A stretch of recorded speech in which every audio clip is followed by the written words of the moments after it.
Hi, Anime Realm here. This is my recap for the anime The Water Magician. If you dig my recaps, don't forget to subscribe and smash that notification bell. The story then opens in a medieval-style fantasy world, where a teenager named Ryo is lying on the floor of a tiny, run-down cottage. The place is empty except for a couple of old books and a knife sitting lonely on a table. Ryo shrugs them off, steps outside to breathe in the mountain air, and takes a look around. All he sees are endless peaks rising up everywhere. Curious, he lifts his hand and quietly mutters, "Water, come forth." And like magic, a small pool of water springs up in his palm. Flashback to just a few days earlier, Ryo suddenly finds himself suspended in a bright, endless void. Confused, he's met by an angel who's quick to read his thoughts, assuring him this is not some afterlife checkpoint. The angel, who admits it's been ages since he's seen a guest, is both happy for the company and a bit bummed, since Ryo died after the infamous truck accident. Ryo, putting two and two together, realizes he's in line for reincarnation. He straight up asks the angel, who he decides to call Michael in his mind, what he's supposed to do in his next life. Michael tells him to just live however he likes. Ryo always wanted a slow, boring life, so after getting Michael's blessing, he gets ready to be reborn in a new, magical world called Phi. But before he goes, Michael breaks down the basics. Only 1/5 of people here can actually use magic, but Ryo is one of the lucky few, especially gifted with water abilities. Since Ryo wanted a boring life, Michael sets him up in the forest of Rondo, far from crowds, with a small cottage and 2 months' worth of food stacked in a cold storage house. Inside the cottage, there are 2 handy guidebooks, one about the local plants, the other on the monsters he might run into. And when it comes to learning magic, Ryo remembers Michael's advice. All you need is imagination and practice. He's also safe from forest monsters for now, since Michael put up a barrier around the house. He then gives water magic another try, and with just a thought, he makes a perfect water ball appear in his hand. No chanting, just pure focus. And honestly, it's a pretty sweet setup for someone who just wanted to take it easy in another world. With a quick flick of his magic, Ryo then plugs up the bathtub with water. Honestly, it's a bit gross if you think about it, because the water technically comes straight from inside him. And to make things worse, it's freezing cold. Now he's got a new problem: how to heat it up. He tries the old school way, rubbing sticks together to spark a fire. But after multiple failed attempts, he just gives up and starts thinking if there's a magical shortcut. Remembering his chemistry classes from his past life, Ryo decides to separate hydrogen and oxygen from the water. But instead of making fire, the whole thing freezes up and turns into solid ice. Staring at the ice, Ryo has a light bulb moment. He uses the ice like a magnifying glass to focus sunlight, and with some luck, he manages to get a fire going. Finally, he gets the water nice and hot and takes a long, relaxing bath. While soaking, his mind starts to clear, and he suddenly realizes he could have just used magic to heat the water in the first place, by reversing the process he used to make ice. But he'll save that trick for next time, because for now, it's time to eat. During dinner, Ryo thinks about his limited food stash. He knows he'll need to start hunting soon, but the idea of going into the forest freaks him out. He's pretty sure that little knife Michael left him won't do much against monsters, so now he's got to unlock some offensive magic. The following morning, Ryo gets to work on his very first offensive spell, Water Ball. But the results are underwhelming. The attack does nothing to the tree he's aiming at. He tweaks the spell, making the ball thinner and sharper, almost like an arrow. After hours of trial and error, he finally manages to create a simple water jet. But even that can't scratch the tree. Not one to give up, Ryo spends the following day experimenting with ice magic instead. He carefully forms an ice crystal, but quickly learns that levitating ice is a lot tougher than water. Still, he keeps at it for hours and eventually figures out how to summon multiple ice crystals at once. But the only problem is that he still can't get them to actually launch at his target. After days of trial and error, Ryo finally gets the hang of forming ice crystals instantly, but still doesn't have the power to actually fire them as projectiles. Still, with his food running low, he makes do by using an ice crystal as a makeshift spearhead. He heads into the forest. By the riverbank, he spots some quartz and grins, knowing it'll be useful for making fire if he ever runs out of mana. While searching for medicinal herbs, Ryo gets ambushed by a monster, a lesser boar that clearly sees him as easy prey. The beast charges straight at him, and for a second, Ryo totally freezes, his feet glued to the ground. His Ice Sky adventure nearly ends before it even gets started. But at the very last second, the fear of dying all over again kicks in, and he leaps out of the way. This time, he thinks fast, using magic to freeze the ground and send the boar sliding. In the chaos, he summons several sharp icicles right in the boar's path, and the beast ends up impaled and finished off. Desperate times really do bring out the best in him, because Ryo manages to pull off some clutch water magic right when he needs it. Not a bad effort, but he's still got a long way to go. Back at home, Ryo cracks open the monster compendium and immediately learns that lesser boars are basically the weakest monsters around. He spends extra time flipping through the pages, trying to get ahead of anything he might run into next. When he reaches the section on dragons, the only advice is to run if you ever spot one. Not that it'll help, since he'd almost definitely die anyway. Still, he's told to at least try to escape. Turning the page, he lands on Akuma, an even worse nightmare. For this monster, the book doesn't bother giving any survival tips. All it says is to pray you never cross paths with one. The more he reads, the less helpful the book seems, but he powers through. You'd think his last hunt would keep him inside for good, but there's only so much time a guy can spend indoors. The next day, he pulls himself together and heads out again, ready for whatever this world might throw at him. And the day starts with optimism because Ryo discovers a tree loaded with fruit. The first bite is so good, it almost makes up for all the stress from the day before. But his luck doesn't last. Out of nowhere, an assassin hawk swoops down and knocks him flat. It's immediately clear that this hawk is way stronger than he is, and there's no chance he can win in a straight fight. The hawk even uses invisible air magic, leaving Ryo completely defenseless. Remembering advice from his monster book, he tries to run. But there's no way he's outrunning a damn hawk. Realizing he can't escape, he turns to face the hawk. Using his ice magic, he manages to trap the bird. Thinking he's finally won, he gets closer, only for the hawk to break out, injured but alive, one eye now damaged. Once the hawk realizes Ryo isn't as weak as he thought, it bolts. Ryo collapses in relief, complaining that this slow life he wanted is anything but slow. Trying to get home after the fight, Ryo realizes he's completely lost thanks to his mad dash from the hawk. As he stumbles through the forest, something freaks him out even more. A headless Dullahan, with smoke pouring from its neck, calmly tending to its horse. But somehow, Ryo eventually finds his way back home. As days pass, he keeps training and leveling up his skills. From fighting monsters to fishing, his water magic gets so strong he can slice through mountains with it. He keeps pushing himself to get tougher, and slowly, he's starting to adjust to this new life. But every night, he returns to the same spot where he found the Dullahan, challenging it over and over, not to win, but maybe just to grow stronger. There's no info about Dullahans in his monster compendium, so he wonders if it's not a monster at all, or if it's just not in the beginner's guide. After another failed duel, Ryo admits the only reason he keeps coming back is because it feels like the Dullahan is actually helping him get stronger. One night, he watches as the Dullahan creates an ice sword, holding it out toward him as if offering a gift. Taking the hint, Ryo accepts the sword, and with that, the Dullahan leaves him in peace. For the next several days, or maybe even weeks, Ryo finally enjoys a stretch of calm, but the peace doesn't last long. One day, while training, he spots a familiar figure. The vengeful hawk is back. He instantly notices it's missing an eye, so there's no doubt it's the same bird he fought before. But now, it's turned completely black, and it looks much bigger than last time, which means it's evolved. The hawk charges at him, faster and stronger than ever. Ryo instantly calls up his 5-layer ice wall, but the hawk smashes through it like it's nothing, so he quickly summons a 10-layer ice wall, but the bird breaks that down too. Desperate, Ryo attacks with multiple ice crystals, but the hawk uses some kind of magic negation to wipe them out and closes in on him. Then suddenly Ryo senses something in the air, so he leaps aside, and at this moment, Ryo's stick gets reduced to ashes by a surprise lightning attack. So in the heat of the moment, he grabs the sword he got from the Dullahan and goes after the hawk. This time, the sword actually works. He lands a hit, forcing the hawk back, but it isn't done yet. The bird lunges at him again, and with a final thrust, Ryo pierces it with the blade, and the hawk collapses. Ryo approaches the fallen bird, admitting that it's one of the most persistent creatures he's ever met. He realizes that the hawk evolved just for this rematch, and as a sign of respect, he lets it die by his hand.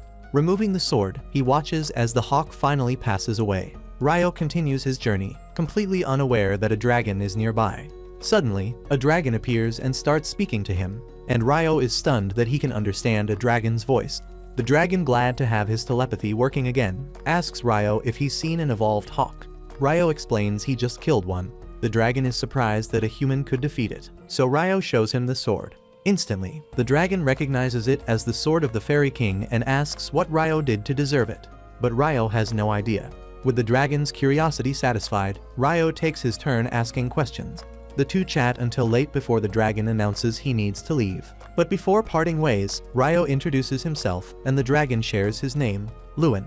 Things are actually going pretty well for Ryo in this new world. So well that the angel who reincarnated him checks his heavenly records again and realizes he missed something huge. Ryo has a secret ability that the angel never noticed before, the power of eternal youth. Meanwhile, down by the riverbank, we see a mysterious boy with red hair lying in the sand next to a wrecked boat. A bit later, Ryo is suddenly hit with a strong urge for seafood, so he leisurely heads over toward the shore. But the second he gets there, he freezes up, stunned by the gigantic shipwreck lying scattered across the sand. He darts forward and immediately sees a man sprawled next to the destroyed ship. Quickly dropping to his knees to check on him, Ryo realizes the guy's already gone and there's nothing he can do.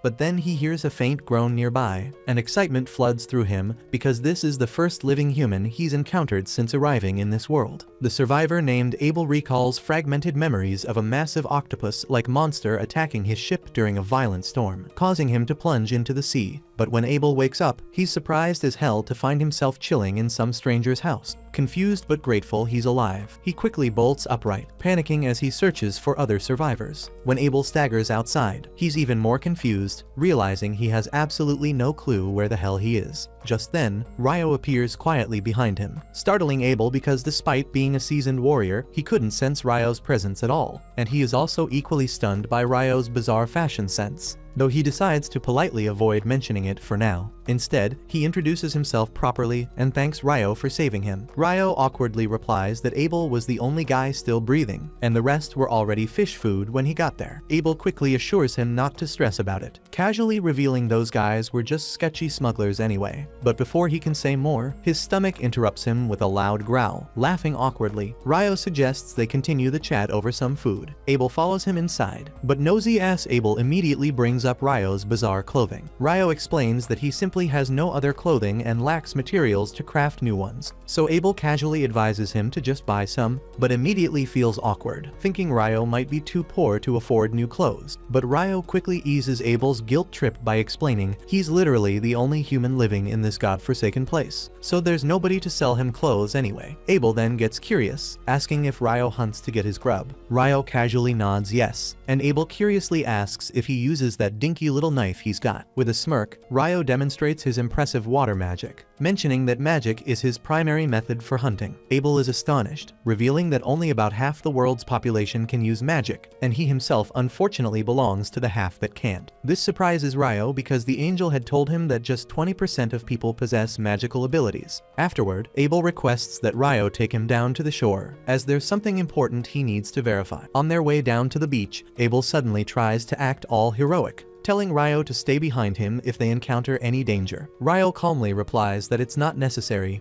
but Abel insists, clearly not wanting to feel like some helpless damsel in distress. Ryo allows him to do as he wishes, and soon they reach the wrecked ship, but all the bodies have mysteriously vanished. Abel figures either the monsters or the sea already took care of them, then awkwardly thanks Ryo again, knowing his ass would have met the same fate without him. Abel grumbles a bit, mentioning that he couldn't find whatever the hell he was looking for, and says that right now his priority is meeting back up with his crew. Problem is, the storm knocked his ship far south to God knows where, leaving him completely unsure about which way to go next. Then Abel suddenly perks up, turning to Ryo and casually asking if he'd like to tag along. Ryo is surprised by the sudden invitation, and Abel quickly explains that he could use Ryo's help to find his way back, and in return, Abel could hook Ryo up with a decent job in the city, one where he might not have to dress like Mockley anymore. After thinking it through, Ryo eventually agrees to guide Abel back. Later that evening, Ryo stands quietly looking at the garden he's painstakingly grown, feeling a strange pang of sadness at the thought of leaving all his hard work behind. That night, he tells Abel he's heading out to say goodbye to someone important. Abel raises an eyebrow, obviously curious who the hell Ryo could be meeting in the middle of nowhere, but decides not to pry, probably sensing it's none of his damn business. Afterward, Ryo walks over to the lake to find the headless knight, standing by the quiet waters. He announces he's leaving the forest for a long time. He thanks the knight for all the training,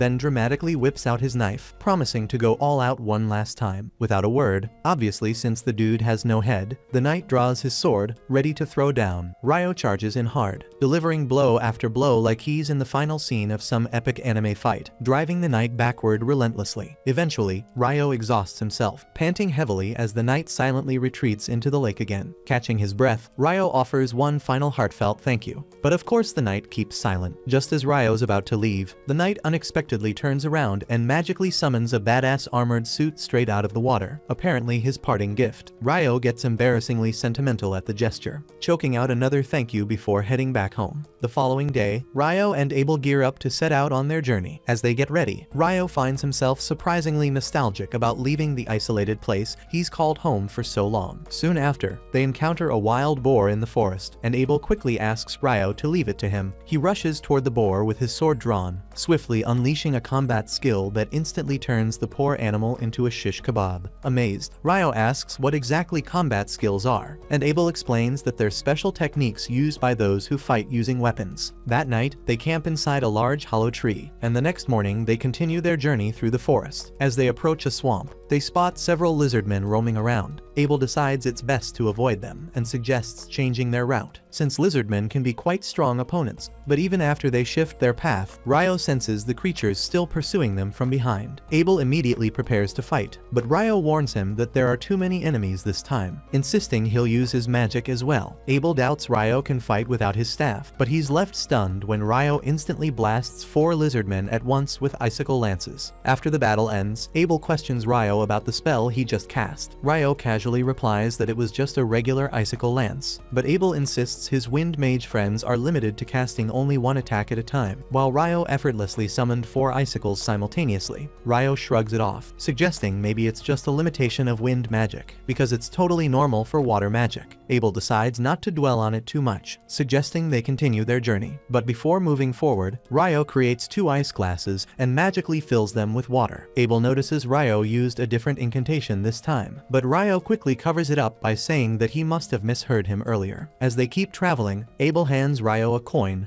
and Ryo excitedly claims this is the first time he's ever seen actual money. Abel is speechless, as he always assumed Ryo was poor, but never imagined he was that poor. He then begins explaining to Ryo about the 3 major nations within the central provinces: the Kingdom of Knightly, the Debuhi Empire, and the Handelu Federation. Ryo immediately starts roasting the Debuhi Empire just because he finds its name ridiculous, and while he continues joking about the empire's absurd name, they reach a wide clearing. But just then, a rock near them moves on its own, startling both of them. So Abel quickly draws his sword and slices it neatly in half, and Ryo swiftly conjures a water barrier to deflect the barrage of flying stones. Abel realizes with dread they've accidentally wandered into a nest of rock golems. Confused, Ryo wonders aloud if golems aren't supposed to be more humanoid shaped, but Abel decides they've got bigger problems to handle first. Charging forward, Abel punches a hole straight through the nearest golem, but to his surprise, the golem instantly regenerates, returning fire immediately. Abel swiftly retreats, grimacing, and warns Ryo that conventional attacks won't do much against these things. However, Ryo suddenly gets a clever idea. Summoning a massive block of ice midair, he casually drops it right on top of the golems, crushing them flat. Abel's jaw nearly hits the ground in shock, having never witnessed such a ridiculously effective spell before. Ryo, thoroughly pleased with himself, repeats the ice block maneuver a few more times, effortlessly clearing out the rest of the golems. After the dust settles, they find one particularly special rock golem embedded with a large magic stone, and Abel excitedly notes that such a stone would fetch a great price. Ryo wistfully says he'd love to grab the magic stones from the other golems too, but sighs dramatically, admitting he's either too lazy or honestly too clueless to melt all that ice again. Continuing their journey, they soon stumble upon an enormous crocodile hippo creature sprawled out before them. Abel gasps in awe, calling it a behemoth, a ridiculously rare and powerful monster he's only heard legends about. Ryo eagerly asks if they should hunt it, but Abel quickly shakes his head, insisting they don't stand a chance. Just then, a group of wyverns wyverns swoop down from above, capturing Ryo's attention immediately. He's excited to witness an epic monster showdown. Moments later, the wyverns waste no time, launching magical rocks at the behemoth, but the beast simply roars defiantly, canceling out their magic and sending the wyverns tumbling to the ground. Impressed, Ryo casually tells Abel that the massive creature likely has some sort of magic cancellation skill. Later that night, over dinner, Abel curiously asks Ryo about the magic cancellation skill, since he'd only heard of certain dungeon traps having such a powerful ability. Ryo's eyes sparkle at the mention of dungeons, excitedly demanding to know more. Abel casually mentions there's a dungeon in the city of Luen, exactly where they're heading. Ryo dramatically loses it, annoyed that Abel didn't bother mentioning something so crucial earlier, and playfully interrogates him about any other secrets he might be hiding. Abel awkwardly asks if Ryo at least knows about dwarves and elves, but Ryo urges him to fill in the details anyway. After a few days, they finally reach a sprawling mountain range, and Ryo confidently says they'll find some human settlement just beyond those mountains. Abel raises an eyebrow skeptically, asking how Ryo can be so damn sure. Ryo briefly considers telling Abel about that dragon he casually chatted with, who conveniently spilled all the secrets of this world, but decides against it, and he settles instead on dramatically replying that it's knowledge beyond human comprehension. Just as Abel's about to call him out on his cryptic nonsense, they suddenly hear a strange noise nearby. Instantly, they both tense up, weapons at the ready. Seconds later, a massive monster, a freaking griffin, soars down from the sky straight toward them, prompting both boys to freak out spectacularly. Abel immediately goes into full panic mode, his mind racing with ways they're about to become bird food, but Ryo swiftly saves their skins by tossing a hefty chunk of meat high into the air. Abel quickly copies him, hurling another chunk skyward, so the griffin eagerly snatches both pieces mid-flight and casually flies away, clearly uninterested in human-flavored snacks. After a tense pause, they both exhale deeply, relieved that they're not dinner tonight, and they admit shakily that picking a fight with something like that would have ended terribly. As they continue onward, Abel starts rambling about how nobody's even seen a behemoth or a griffin in over a century, suggesting the tall mountains might have kept these powerful creatures from reaching populated areas. That reminds Ryo that the wyverns they saw earlier came from the north, meaning their nest must be nearby. As usual, Ryo's instincts are spot on, as they soon stumble upon a small group of wyverns munching on some unfortunate monster. Ryo eagerly suggests fighting them, but Abel quickly shuts him down, warning him that it typically takes at least 20 experienced adventurers to handle creatures as tough as wyvern. Ryo shrugs calmly, reminding Abel they'll inevitably have to face strong monsters eventually. Then, with a mischievous smile, Ryo asks if pinning them to the ground would make things easier for Abel. Abel cautiously agrees, saying if they're grounded, he can handle one or two up close. Without hesitation, Ryo dramatically steps forward, loudly chanting a deliberately exaggerated fake spell before casually summoning 4 icicles that stab through the wyvern's wings, pinning them in place. Abel doesn't waste the opportunity and swiftly leaps forward, ending their misery. But before they can celebrate, 2 more wyverns swoop in aggressively. This time, Ryo instantly summons more icicles, but without bothering with any flashy chanting. Abel notices immediately, casting a suspicious glance at Ryo, but decides to save the questions for later. After dispatching the new threats, they gather the magic stones from the defeated wyverns and continue their journey northward. Before long, the pair manages to cross through the mountains, stepping out into the serene landscape of the green hills. Abel can't help but marvel at their accomplishment. Not just defeating the wyverns, but also collecting a hefty stash of magic stones, which once they reach the Empire, will earn them a decent fortune. This suddenly makes Ryo curious, and he asks exactly which country they're heading towards, hoping it's literally anywhere but the Duel Empire. Abel reassures him, saying that the Duel Empire is actually farther north, and Ryo lets out a relieved sigh. Seeing Ryo react like that, Abel gets confused and asks if he's got some kind of personal beef with the Empire. Ryo says he doesn't have anything against its people, but he finds the name Duel so painfully cringe that he'd rather just avoid it altogether. Abel gives him a weird look, finding this logic bizarre as hell. Just then, Ryo notices a road far ahead, and Abel quickly realizes that since it runs east to west, the mountains they crossed might not have been ordinary at all. But when Ryo asks what's on his mind, Abel just waves him off, saying it's nothing, and mentions that the road probably leads to a town. Ryo immediately brightens up, thrilled at the thought of finally sleeping in an actual bed, and Abel tells him that he should also try out the local food there. By nightfall, they reach the town and settle down in an inn for dinner. While they're eating, Abel suggests that Ryo should register with the Adventurers Guild, explaining that a guild card doubles as an ID and lets him avoid taxes whenever he enters a new city. He reminds Ryo that he had to pay a silver coin out of his own pocket to cover for him at the town entrance. Ryo immediately starts teasing Abel, asking if he's really keeping tabs on every single coin he spends helping out a friend. Abel cringes slightly at Ryo's cheap attempt to shame him, but he pushes through anyway, pointing out another benefit. If Ryo joins the Adventurers Guild, he can sell magic stones and monster materials directly to the guild at a great price. He further explains that only alchemists know how to use those materials effectively, and Ryo is instantly interested, wanting to learn more, before he can dive into 1,000 questions. Though, their waitress arrives with dinner, and Ryo's jaw drops when he sees a plate of curry. He struggles to comprehend how curry could possibly exist here already. After all, even in the most cliché isekai anime, the main character usually has to travel far and wide, struggling desperately to recreate that perfect taste of home. Ryo had kind of been looking forward to his own curry quest, but one bite proves that this curry is exactly like the one he enjoyed back in Japan. Completely overwhelmed by nostalgia and deliciousness, Ryo polishes off the entire plate in seconds and immediately orders another round. The next morning, Ryo is still hyped up about the curry he ate last night, and playfully accuses Abel of keeping yet another juicy secret from him. Abel freaks out a little, confused about what secret Ryo is talking about this time, but Ryo just laughs it off, saying Abel needs to spill all the tea on any local dessert spots he might have overlooked. Abel quickly turns away, awkwardly admitting he's not into sweets, and Ryo just stares after him, wondering why he's acting so weird. They hit the road again and eventually arrive at the town of Luen, a place surrounded by endless fields of wheat. At the town gate, they're greeted by Nimmer, one of the guards, who's completely stunned when he recognizes Abel. Apparently, Abel had been reported missing several months ago, so Nimmer is overjoyed to see him back safe and sound, and he warmly thanks Ryo for helping his buddy return home. Nimmer enthusiastically shakes Ryo's hand and then catches up on old times with Abel. Once inside town, Abel suggests they head directly to the Adventurers Guild, explaining that if he's there to vouch for Ryo, he can immediately skip from newbie F rank to D rank upon registration. Usually, newbies start at the bottom, but having someone ranked B or higher to back you up can speed up the process significantly. As soon as they enter the guild, everyone is shocked and thrilled to see Abel again. People crowd around him like he's some kind of hometown hero, and Ryo watches happily, glad to see Abel has so many good friends here. Deciding to give Abel some space to enjoy his moment, Ryo steps outside for some air. When he starts walking, Ryo suddenly runs into an elf girl, and he's instantly charmed by her graceful features and pointy ears.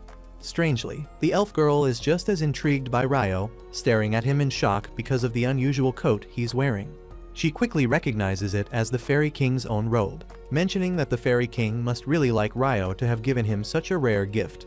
Completely baffled by her words, Ryo tries to figure out what's going on, but before he can ask any questions, the elf apologizes, saying she's in a hurry. She adds that she hopes they'll meet again soon, and then hurries off. Ryo stands there completely bewildered, still trying to process what just happened. When Abel comes outside looking for him, Abel drags him back inside the guild, introducing Ryo to all his friends as the guy who saved his life. Everyone starts thanking Ryo, showering him with praise and appreciation, and he decides that getting all this positive attention feels pretty damn good. Thereafter, Abel takes Ryo straight up to the reception desk, confidently telling the receptionist that he wants Ryo to be registered as a D-rank adventurer based on his recommendation. The receptionist is visibly stunned, pointing out that Abel and his team have never endorsed anyone before. Abel simply smiles, explaining that Ryo is an exceptional case. The receptionist politely insists that Ryo still needs to pass a strength evaluation before officially ranking up, so Abel asks to speak directly with Guildmaster Hugh about it. She tells them to wait for a bit, and shortly afterward, Hugh bursts into the room dramatically, overjoyed after hearing Abel is back. Abel introduces Ryo to the Guildmaster, requesting that Ryo be given the rank-up test. Hugh mentions they'll need proof of Ryo's strength for that, and Abel casually replies that Ryo is even stronger than himself. Leaving the Guildmaster in total disbelief, Abel quickly backs up his claim by pulling out all the magic stones they'd gathered from the wyverns, and Hugh instantly freaks out. He exclaims that the sheer quantity of stones indicates they've taken down enough wyverns to threaten an entire country. Abel calmly reassures him that there's no danger of an attack since they hunted the wyverns south of the Malefic Mountains. Curious, Ryo wonders if the name Malefic Mountains has some special meaning, prompting Hugh to explain that no one in recorded history has safely crossed them. Hugh emphasizes that the mountains are so notoriously dangerous Even elite adventurers wouldn't risk exploring there without an extremely important damn reason. He's astonished that Ryo and Abel are now the first to accomplish such an impossible accomplishment, immediately agreeing to promote Ryo without further testing. Suddenly, Abel's party members burst into the room, overcome with emotion after thinking they'd never see Abel alive again. Seeing this heartfelt reunion, Hugh decides it's best to give them some space, and offers to guide Ryo outside to finalize his registration. As Ryo turns to leave, Abel quickly calls out, asking him to wait at the reception desk once he's done, mentioning he wants to show Ryo someplace special.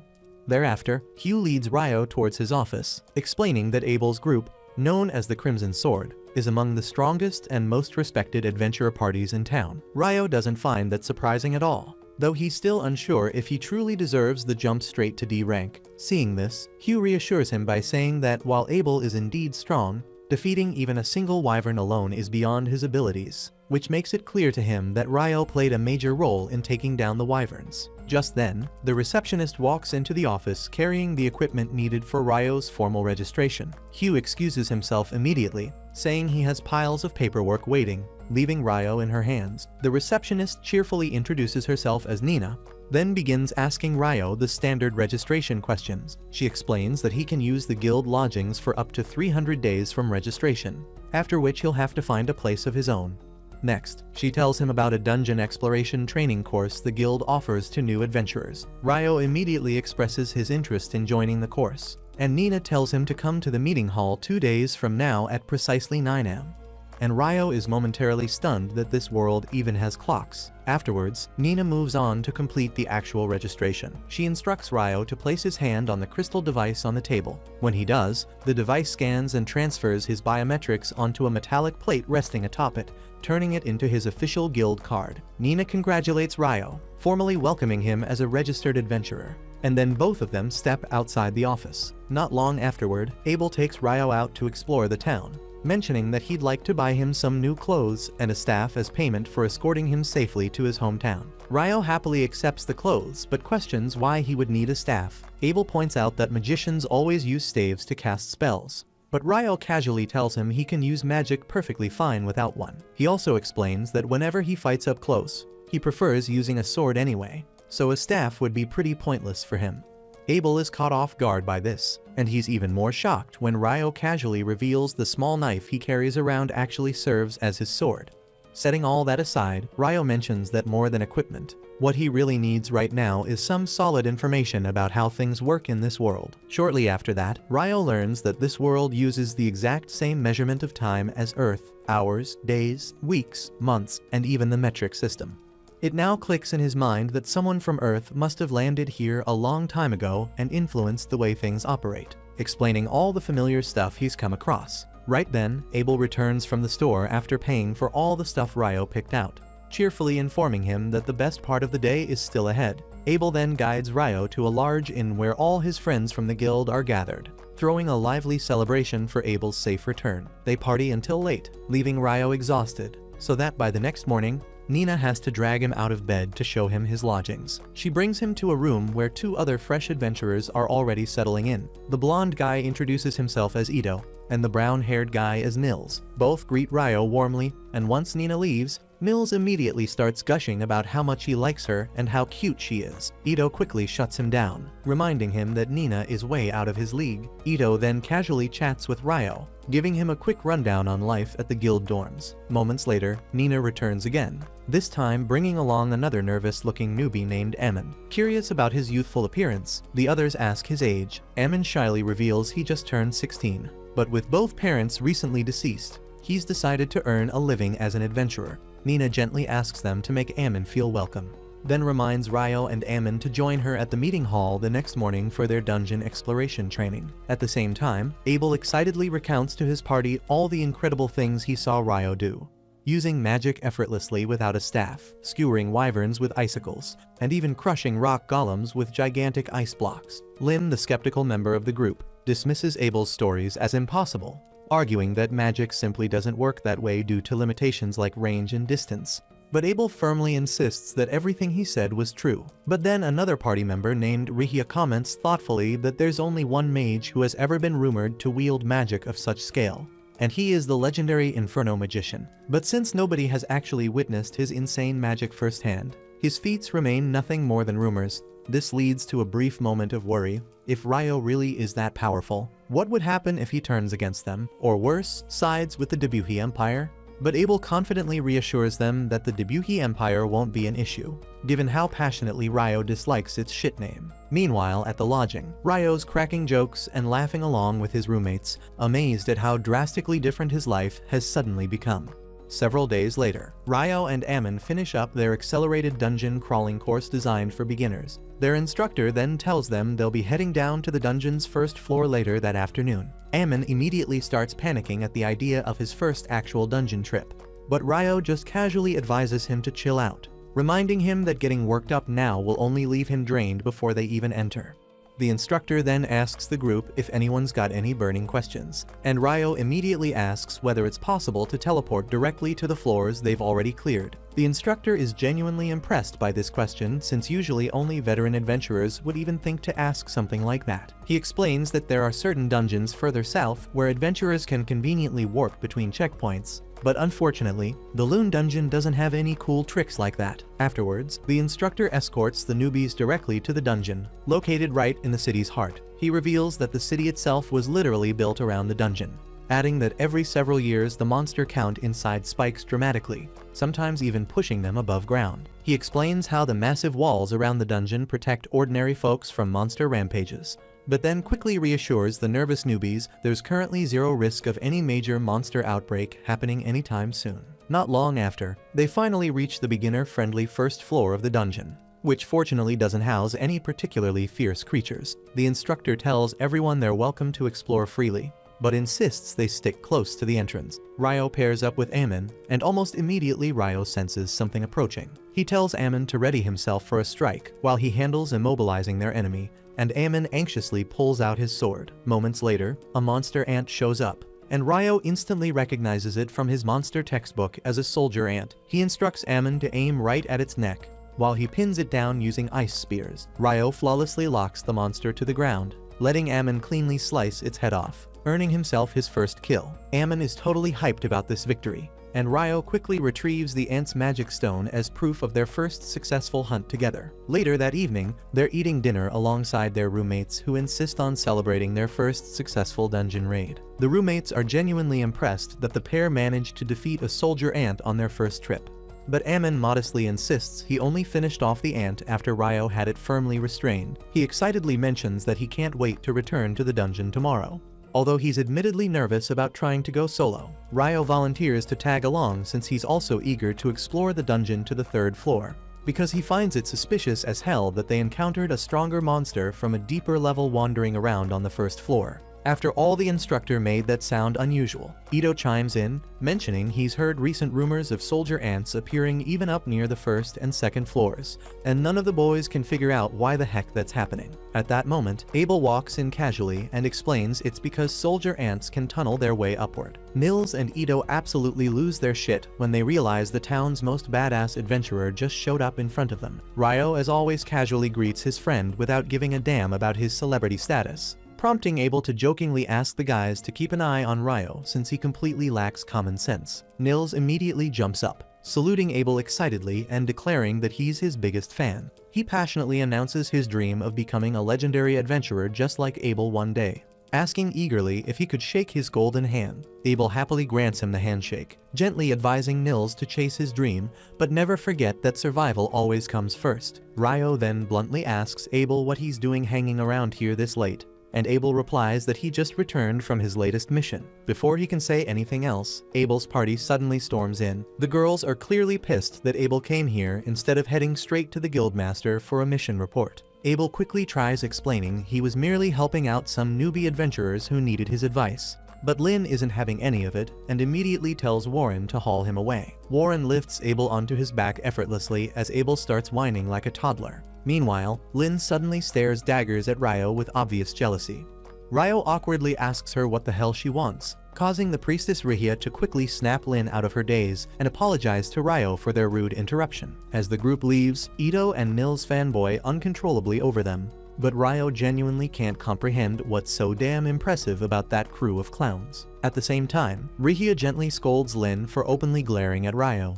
But Lin insists she was just curious because Abel keeps bragging non-stop about Ryo's magic. Rihia admits she's also curious to see Ryo's true abilities, but Abel reassures them they'll get to witness it firsthand soon enough. The following day, Ryo and Ammon return to the dungeon, this time encountering a pack of monster dogs.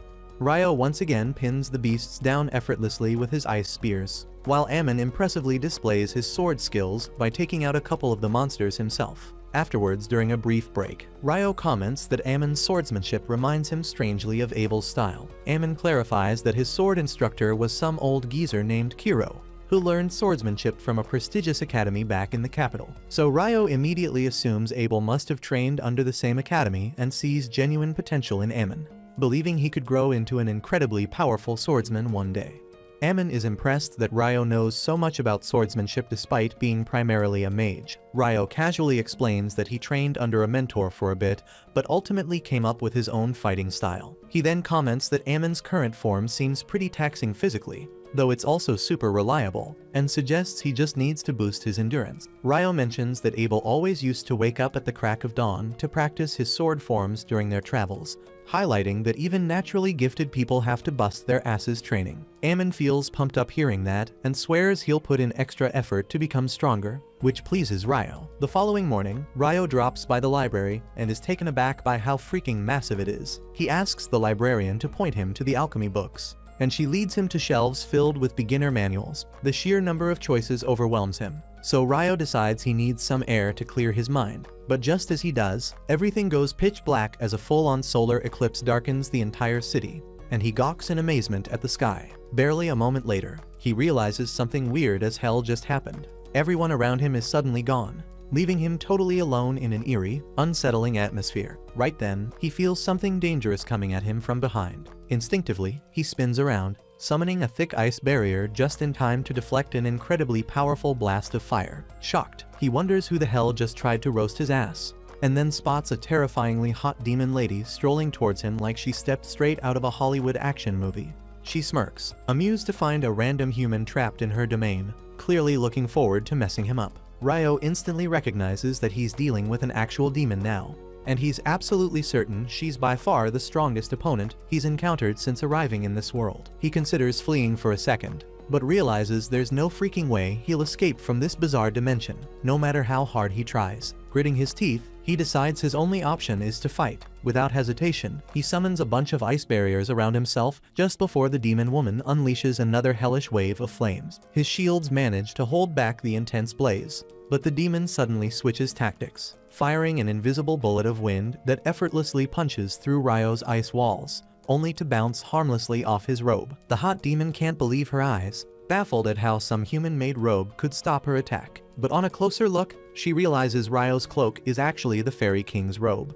Acknowledging he must be a mage of significant skill and power to possess such rare gear and survive her attacks, she decides she'll simply cut him down the old-fashioned way with her sword rather than relying on magic. Ryo also summons his ice blade to meet the demon's strike head-on, immediately shifting into a defensive stance as the fierce woman relentlessly pushes him back. She's incredibly quick, forcing him into a desperate dodge as a lethal slash narrowly misses his face. Seeing his chance, he retaliates by launching a storm of frozen spears at her. But the demon easily dances around every projectile, failing to notice the solar eclipse slowly fading away as she screws around enjoying herself. At the same time, Ryo figures out she's boosting her speed using wind magic, and right then she lunges straight at him for a decisive blow. Ryo blocks her strike surprisingly easily, because while she's speedy, her swordsmanship doesn't even come close to the hellish training sessions he endured under that headless knight. The demon pauses in shock, genuinely impressed, and demands to know who the hell he is to possess not only the Fairy King's cloak, but also his blade. Frustrated, she conjures a blazing fireball to incinerate him, but Ryo effortlessly cancels it out with a well-timed icicle spear. This royally pisses her off, and the demon decides to put an end to him fast, realizing he'll become a real threat if the fight drags out. She unleashes an aggressive onslaught, but Ryo remains composed, smoothly blocking her frenzied attacks. He spots an opening and counters fiercely, knocking the demon off balance, immediately seizing the advantage. Ryo unleashes a barrage of sharpened ice spikes, aiming to finish her off. The demoness quickly surrounds herself in scorching flames, melting away the ice spears before they reach her. But as Ryo's relentless assault intensifies, she is forced to summon thick stone walls as extra protection. Ryo, however, adapts on the fly, switching tactics to piercing high-pressure jets of water that slice effortlessly through the rocky barriers, slashing her several times. She is stunned that his attacks could actually hurt her. But luckily Ryo had been striking blindly due to the thick cloud of smoke obscuring his vision. Seizing his opportunity, Ryo rushes in to deliver the killing blow, but the demon desperately leaps forward to intercept his strike. As their blades violently clash midair, Ryo is startled to see the demon's wounds rapidly closing up and healing right before his eyes. His momentary distraction gives her the opening she needs to land a devastating hit, slamming him hard into a nearby building. As she prepares to finish him off for good, she feels droplets of water hitting her skin. Confused, she glances upwards just as a scalding hot raindrop strikes her cheek, burning hotter than freaking boiling water. She screams out in agony and instantly encases herself in a protective stone cocoon, desperately waiting for the blistering rainfall to subside, while Ryo carefully touches down, readying his next move. Without warning, the demoness erupts into an inferno, violently blowing apart everything around her. She slowly stalks towards Ryo with murderous intent, but right at that moment, the eclipse begins fading away, and as sunlight brushes against her blade, it shatters into nothingness. She stops abruptly, clicking her tongue in annoyance and remarking bitterly that they'll have to finish this fight another day. Ryo mocks, telling her to hurry up and piss off already. Surprisingly unfazed by his attitude, the demon introduces herself as Leonor and casually asks for his name. He reluctantly responds with Ryo, though he makes it obvious he doesn't give a damn about exchanging any more pleasantries with a demon. Leonor is intrigued by the fact Ryo clearly knows what she is, making her regret screwing around earlier. Instead of killing him outright, she tells him that someday they'll have their rematch, though it's possible another demon might cross his path first. She warns him not to die to some weakling, because when they meet again, she'll have grown far stronger, and next time, she won't hesitate to finish his ass off.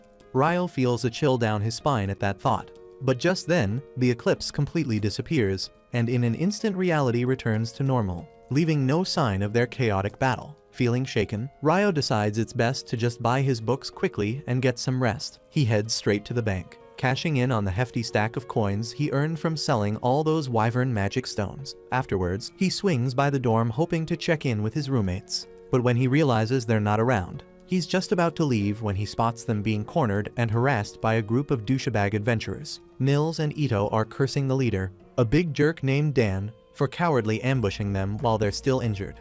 But Dan sneers back that monsters won't give them any pity either when they eventually die in the dungeon. Out of nowhere, Dan's cronies suddenly drop unconscious as Ryo quietly takes them out from behind, calmly telling Dan he's absolutely right, but maybe he should take his own advice sometimes. He casually taunts Dan, asking if he's planning to run now that his buddies have taken a dirt nap. Enraged, Dan blindly charges Ryo, only for him to effortlessly sidestep and smash his sword handle directly into Dan's gut, forcing the bully to puke out what's left of his breakfast. Ryo quickly shifts his attention to healing his injured friends, scolding them lightly about needing to toughen up so no weak-ass punks can catch them off guard again. Still, he decides that right now they all deserve a good break.